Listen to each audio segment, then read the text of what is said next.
This is Jamie Drummond for Good Food Revolution. I am here with Austrian winemaker Fred Loimer, who's joining us all the way from Camptal. How are you today, sir? Fine, sunny. It's great. Now, welcome back to Canada. The last time we interviewed you was way back in 2011, August of 2011, so quite some time ago. What has been going on in the world of Loimer wines since 2011? Yeah, when you ask me now, I would say nothing special, but when you look back, then you see that a few things we changed, or we developed, or we keep on working on it. Our biodynamic move in 2006 is still something which keeps us busy, because we get the difference of years quite stronger as when you work conventional.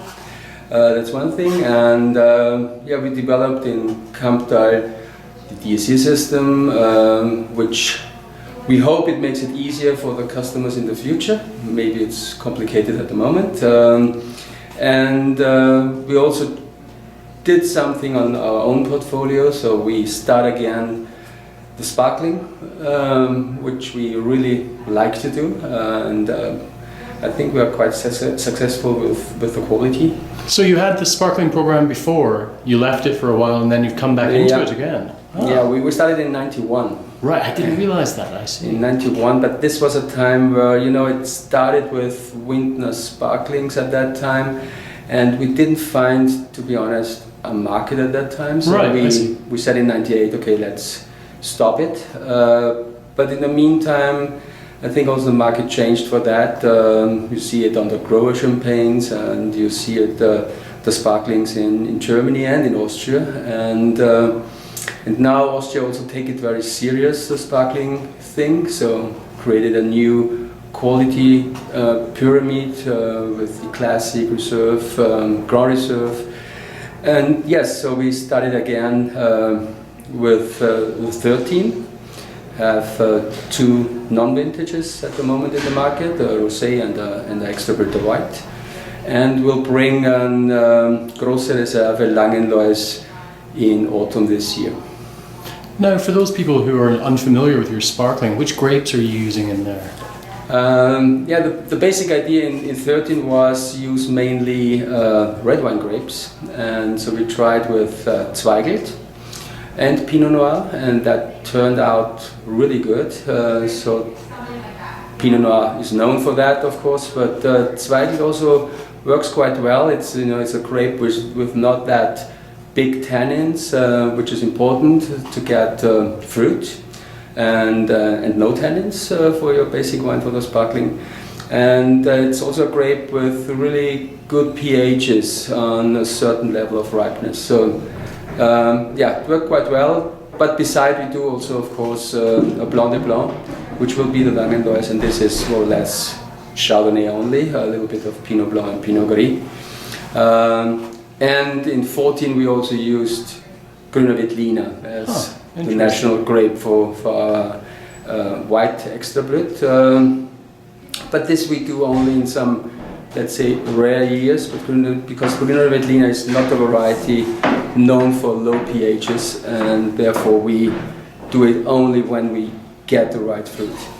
Now, Fred, skin contact seems to be all the rage right now, very zeitgeisty, but you've been messing about with skin contact and extended skin contact all the way back to 2003, I believe.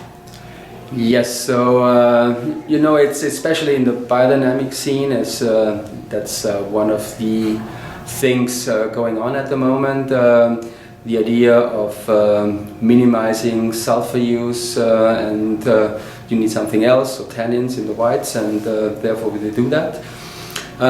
We started before we changed to biodynamic, so before we think about changing in 02, 03, we start thinking about what's going on when you do skin fermentation on whites. And then 03 was coming, and 03 really warm vintage with wines showing not that acid levels we normally are used to see, and so the idea was, especially by Grüner Veltliner, to give the wine something extra to bring the freshness, which is maybe missing because of the lack of acid. And so we did the Langendois Spiegel Grüner Veltliner, 3 partly, it was a third skin fermented.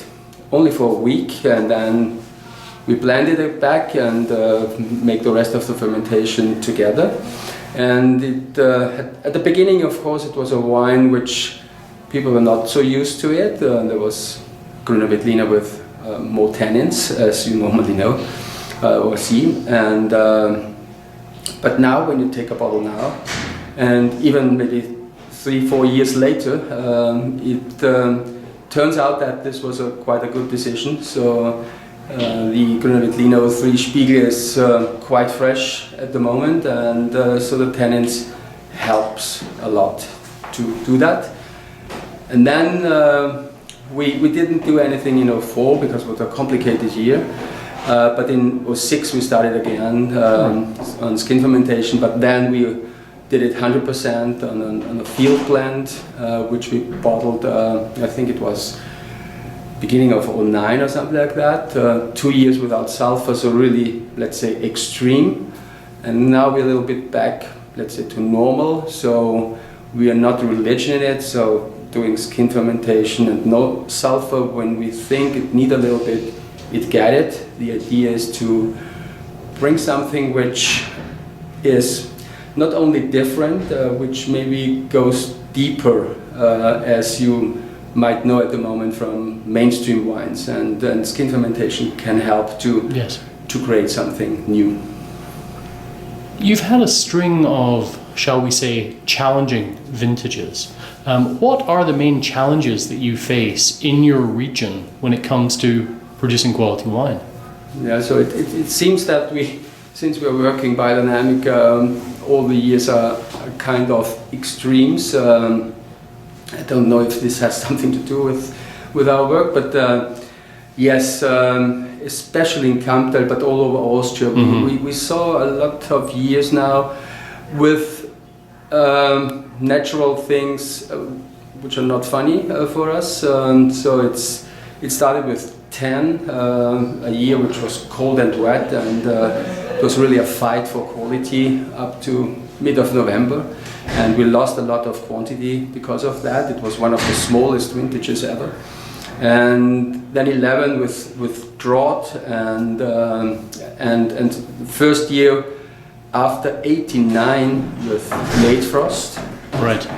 And then 12 with a big late frost problem, especially in Kamptal, so we lost around 45% in that year because of late frost. 13 with hail, 14 with rot, 15 with hail again, 16 with late frost. Good and Lord. This year we are lucky so far, so really, it's better as in many regions in Europe at the moment. So we just have a little damages in Gumpelskirchen, right, which is our second place where we grow, because this is a little bit early in vegetation, and so it got the frost when the leaves were out. Kamptal is lucky this year because we were later, and when the frost was, we were not so far in vegetation that it can damage anything. I actually just saw a lot of frost damage down in Languedoc. For the first time they've had anything like that in 25 years. Yeah. So it's all across Europe right now. Yeah, that's really a fact of climate warming. So if you ask me 10 years ago about climate warming, I always said, oh, yes, it's of course it's a serious problem, and but I'm from Kamptal and I'm more the winner of climate warming, because we see more and more years now with great ripeness, and we see really less years where we have troubles with ripeness. But the problem for climate warming is the extremes. It turns out that we see long periods of drought, then we see a year really wet, so it's an up and down. And the biggest problem at the moment looks like that vegetation starts earlier. Yes, so it was the warmest March ever. And then it was a colder April as average, and especially the second half, and we had vegetation was still running. We had then deep temperatures, and there was a day, third week of April, we had plus 0.5 degree at 2 o'clock afternoon, and this is not funny when you have your vineyard screen. Yeah. Well, Fred Loimer, thank you very much for joining us today and yesterday in Toronto. I really enjoyed tasting through your range of wines yesterday. I thought they were showing remarkably well, considering you've had such challenging vintages, and I think that was the general consensus in the room. We look forward to seeing you again in Toronto, or perhaps over in Campbell the next time.